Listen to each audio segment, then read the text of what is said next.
The year was 1944, and Normandy smelled of smoke and wet earth. Dawn rose gray over fields that had once grown wheat but now lay churned into a graveyard of metal. Rain hissed against the smoldering wreck of an M4 Sherman tank, its white star blackened and streaked with ash. Inside, 5 men had fought not only the enemy ahead but the inferno that bloomed within. Their world, once filled with laughter and cigarettes, had become a steel furnace.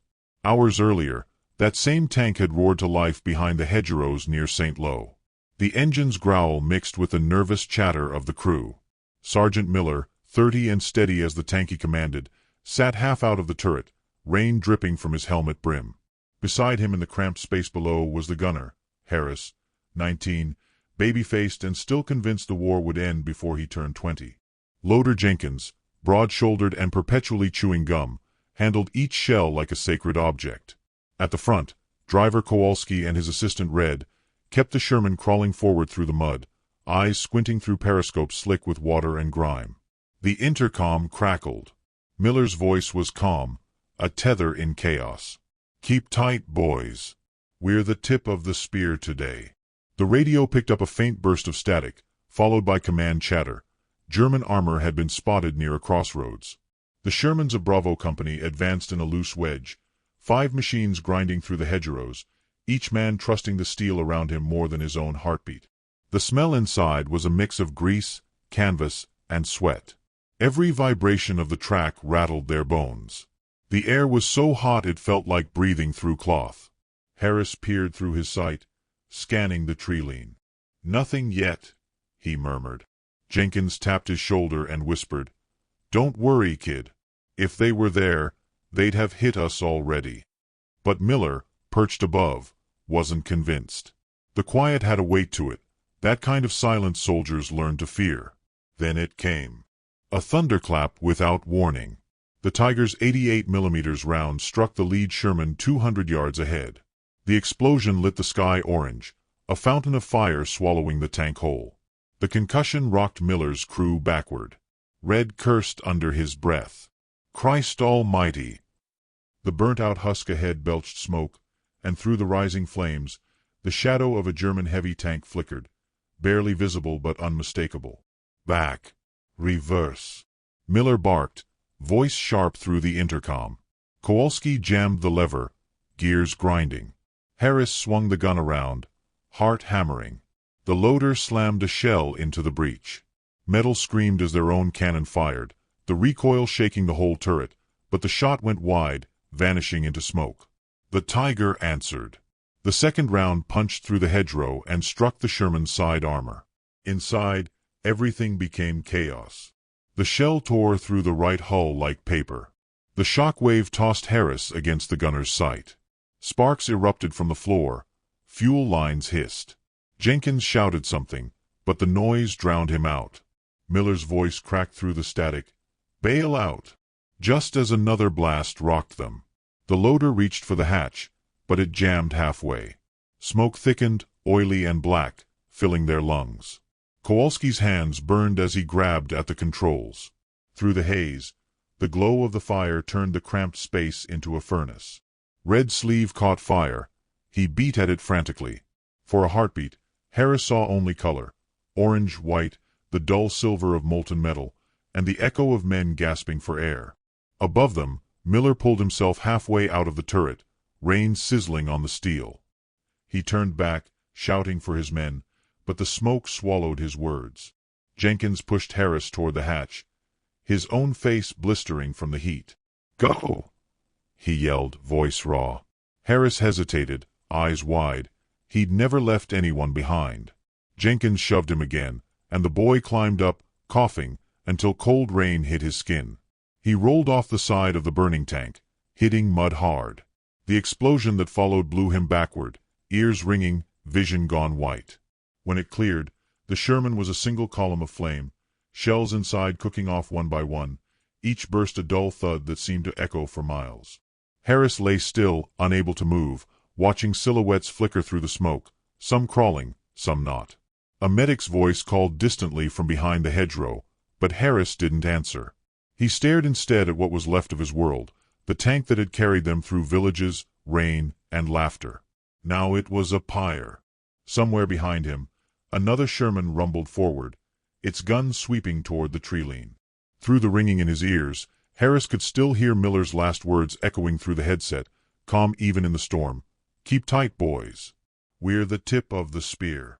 He tried to rise, his legs trembling, the rain washing soot from his face. The sky above was the color of ash. In the distance, the German tank engine growled again, steady, patient, unhurried. The war hadn't stopped for them. The battlefield moved on, swallowing everything it touched.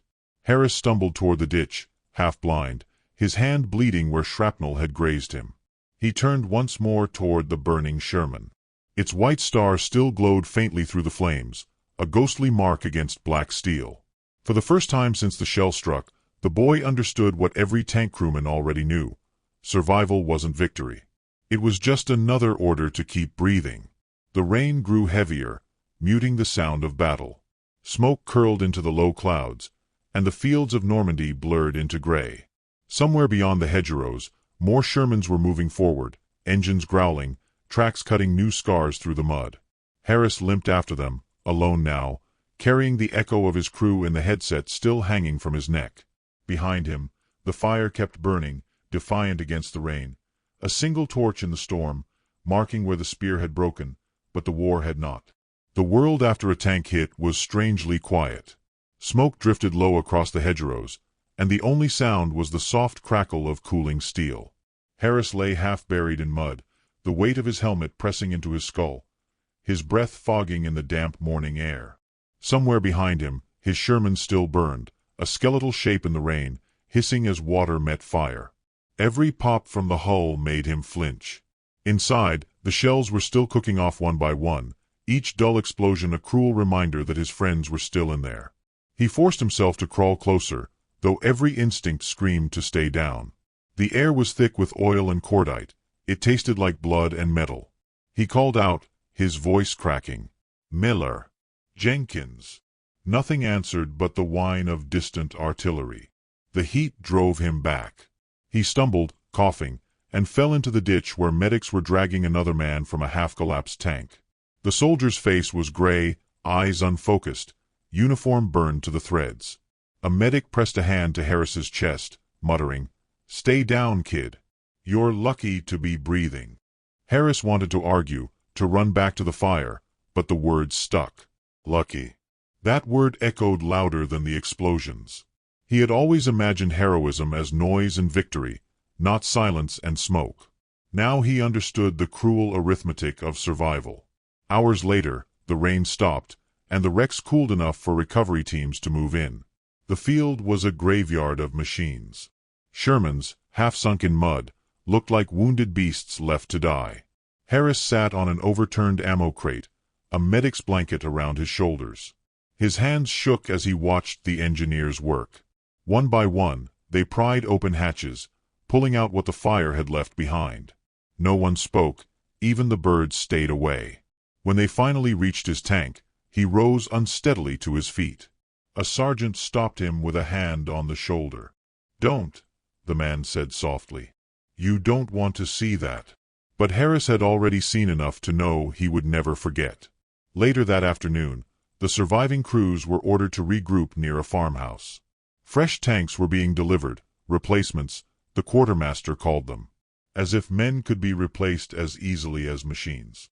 Harris sat in the grass, helmet beside him, staring at the new Shermans lined up in neat rows. Their olive paint gleamed under the gray sky, factory new, smelling of wax and promise. He hated them for it. A familiar voice broke his silence. It was Captain Heller, the company commander, a man who'd seen too many green crews die in too many burned-out tanks. "You made it out of hell, son," Heller said, lighting a cigarette with hands that didn't shake. "That's not nothing." Harris didn't answer. The captain exhaled smoke and added, almost kindly, "You'll be back in one by morning. We need every man we've got." The thought hit harder than the shell. Back in one. The same cramped steel box, the same fuel lines, the same odds. Harris looked at the captain, then back at the smoldering horizon. "Sir, it'll happen again." Heller nodded slowly, as if the boy had said something obvious. "Probably," he said. "But we move anyway." That night, Harris couldn't sleep. The camp smelled of diesel and wet earth. Around him, new crews laughed quietly, their voices edged with nerves. He thought of Jenkins' grin, of Miller's calm voice over the intercom, of Red singing off-key before battle.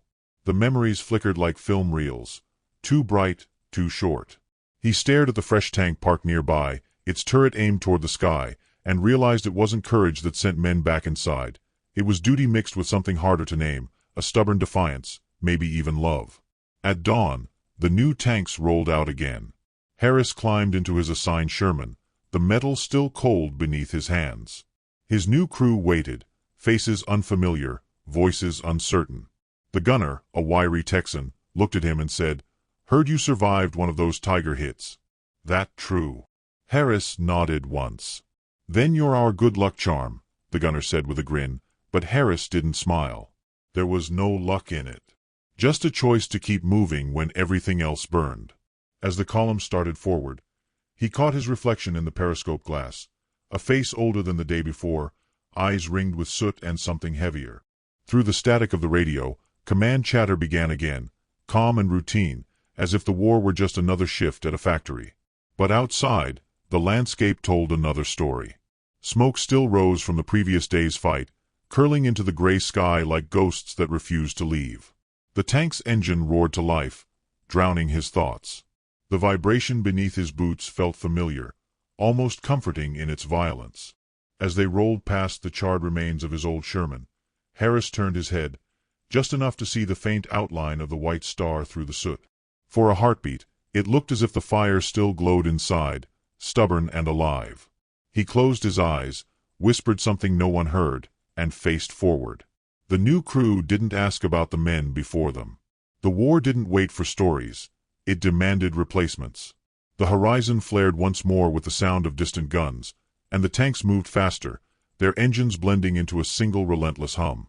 Somewhere ahead, another Tiger waited, hidden and patient. But this time, Harris didn't flinch at the thought. He adjusted the sight, steadied his hands, and murmured under his breath, half prayer, half command, "Keep tight, boys." The line rolled on into the smoke, and for a fleeting second, it felt like the dead rode with them, guiding every shell and every heartbeat. The war hadn't ended. It had simply changed its face, and he was still inside it. Which city are you watching our video from? For more powerful stories from World War II, don't forget to subscribe to our channel. Thank you.